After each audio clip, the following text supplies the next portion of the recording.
Hello everyone, welcome back to your own channel. आज हम करने जा रहे हैं आपकी वर्कशीट नंबर 74 विषय गणित कक्षा 10, हमारी डेट 24 जनवरी के लिए। तो चलिए स्टार्ट करते हैं। आज की वर्कशीट में हम आपका जो पार्ट है संख्यायिकी उसको हम पढ़ेंगे। ठीक है, आज परिचय जो इंट्रोडक्शन है वही होगा। सबसे पहले संख्यायिकी है क्या। देखो, गणित की ये एक शाखा है, ब्रांच है मैथ्स की, जो आंकड़ों का संग्रह, विश्लेषण, व्याख्या और प्रस्तुति करती है। मतलब आपने कुछ आंकड़े इकट्ठे किए हैं, उनको पढ़ना, उनको समझना, उनको प्रस्तुत करना। ठीक है, ये जो मैथ्स का जो ये पार्ट है उसको हम क्या बोलते हैं, संख्यायिकी बोलते हैं। तो संख्यायिकी में जो आंकड़े हैं क्या, ऐसे तो कुछ भी लेकर आ सकते हैं हम अपनी तरफ से, लेकिन वही आंकड़े जो क्या है, सार्थक हैं। जो सार्थक सूचनाएं हैं, सार्थक सूचनाओं का जो संग्रह है वो क्या होता है, संख्यायिकी के आंकड़े। ठीक है, अब यहाँ पे जो संख्यायिकी है इसमें केंद्रीय प्रवृत्ति की माप। क्या होता है केंद्रीय प्रवृत्ति की माप? इसका अर्थ है कि जो वितरण का केंद्र है ना, और जो स्थान है जहाँ से आपने स्टार्ट किया है। ठीक है, केंद्रीय प्रवृत्ति की सबसे सामान्य मापे माध्यम, माध्यक और बहुलक है। मतलब तीन चीज़ों से हम मापते हैं। कुछ भी आपके पास आंकड़े दिए गए हैं तो उसका हमें विश्लेषण करना है, तो तीन तरीके से हम करते हैं, माध्य, माध्यक और बहुलक से। ठीक है ना, तो ये क्या हो गया आपकी केंद्रीय प्रवृत्ति की माप। इन तीनों में जो अब क्या होता है, इन तीनों का जो फॉर्मूला होता है इन पे बेस, तो केंद्रीय प्रवृत्ति के तीन मापों के बीच अनुभवजन्य संबंध है, जो इनके बीच में रिलेशनशिप है वो क्या है, जो बहुलक है वो क्या होता है, 3 गुना अगर माध्यक में से 2 गुना माध्य माइनस कर दे तो किसके बराबर आता है, बहुलक के बराबर आता है। ठीक है, तो ये है आपका क्या, केंद्रीय प्रवृत्ति की माप। क्लियर। अब आंकड़े जो है, मैंने आपको बताया सार्थक सूचनाओं के संग्रह को आंकड़े बोलते हैं हम। तो आंकड़ों के जो प्रकार है, दो प्रकार के होते हैं, असामूहिक और सामूहिकृत। ठीक है, असामूहिकृत और सामूहिकृत। असामूहिक क्या होंगे, जैसे मैंने 8, 6, 12, 10, 2 इस तरीके से लिखे हैं। ठीक है ना, कोई समूह नहीं बन रहा है इसमें, तो ये क्या है, असामूहिकृत आंकड़े। लेकिन अगर समूह में बनाती हूँ, 5 से 10 साल के बच्चे इतने हैं, ठीक है, 10 से 15 साल के बच्चे इतने हैं, तो 5 से 10 का समूह मैंने एक साथ यही बना दिया, तो ये क्या है, समूहकृत आंकड़े। ठीक है, समझ में आ गया समूह आंकड़ों के प्रकार। अब आता है परिसर। परिसर क्या होता है, अधिकतम आंकड़े में से अगर मैं न्यूनतम आंकड़े माइनस कर दूं। ठीक है ना, कहने का मतलब, मैंने अभी यहाँ पे बहुत सारे नंबर लिखे थे, 8, 10, 12, 2, 7 इस तरीके से। तो इन आंकड़ों का आपको परिसर निकालना है। मतलब अधिकतर आंकड़ा, सबसे बड़ा क्या है, 12 है, और सबसे छोटा क्या है, 7 है। तो 12 में से 7 आपके पास कितना हो जाएगा, 5 हो जाएगा। तो 5 क्या हो जाएगा आपके पास, परिसर हो जाएगा। ठीक है, तो अधिकतम आंकड़े में से अगर न्यूनतम आंकड़े माइनस कर दें तो परिसर होता है।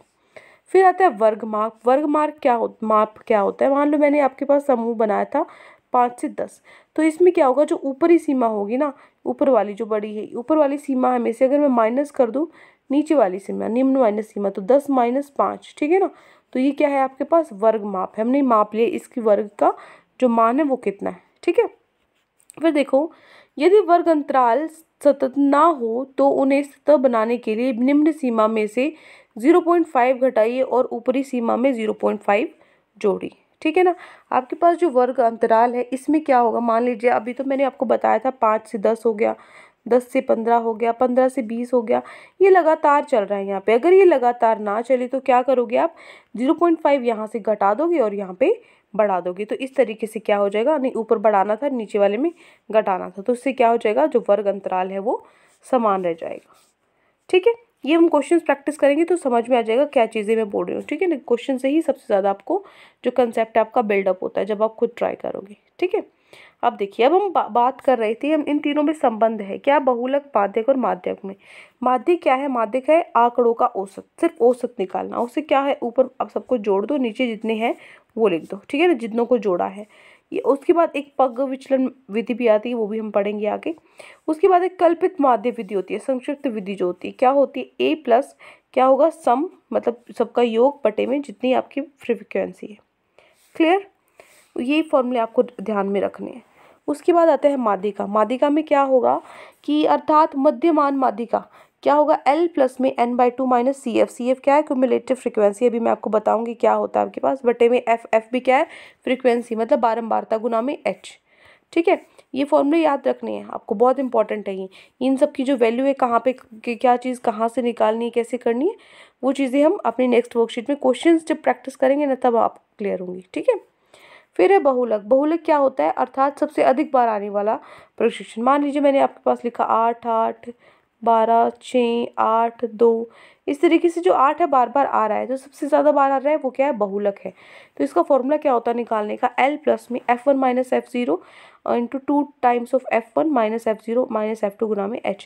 ये F1 F2 क्या है, मान लीजिए जो टर्म आपने ली है F0 ली है, उससे पहले F1 होगी, उससे आगे वाली F2 होगी, इस तरीके से। ठीक है, ये है बहुलक।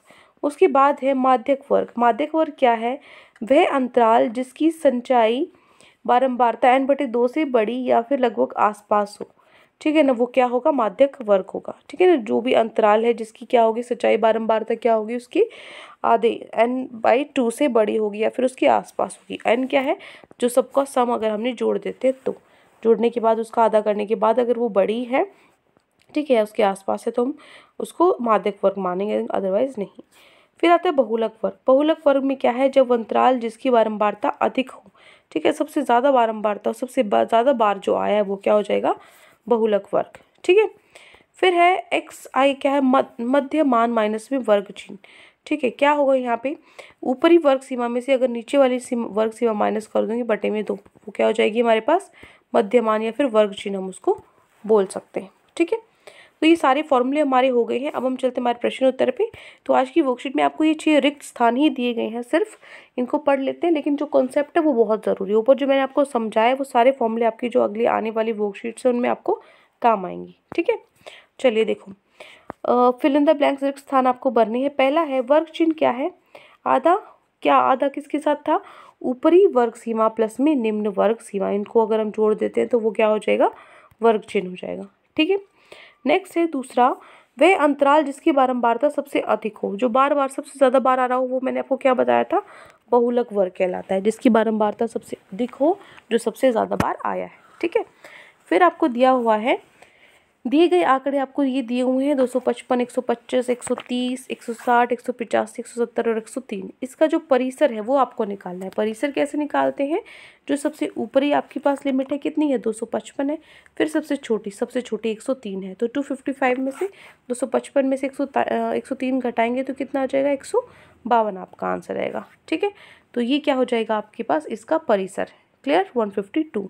नेक्स्ट है, केंद्रीय प्रवृत्ति के 3 मापों के बीच क्या होना है, अनुभवजन्य एम्पिरिकल संबंध क्या है, उनके बीच में क्या संबंध है, क्या रिलेशनशिप है, अभी हमने बताया था। तीनों के बीच में जो बहुलक है वो क्या होता है, 3 गुना माध्यक में से अगर 2 माध्य है माइनस कर दें, ठीक है, 2 गुना माध्य का माइनस कर दें तो किसके बराबर आता है, वो बहुलक के ही बराबर आता है।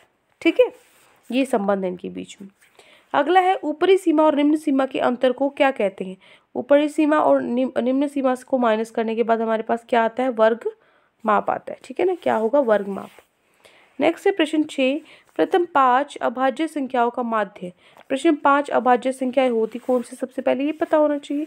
अभाज्य संख्या क्या होती है, जो सिर्फ अपने टेबल में आए और या फिर 1 की टेबल में आए। ठीक है ना, तो यहाँ पे 2 हो गया, 3, 5, 7, 11।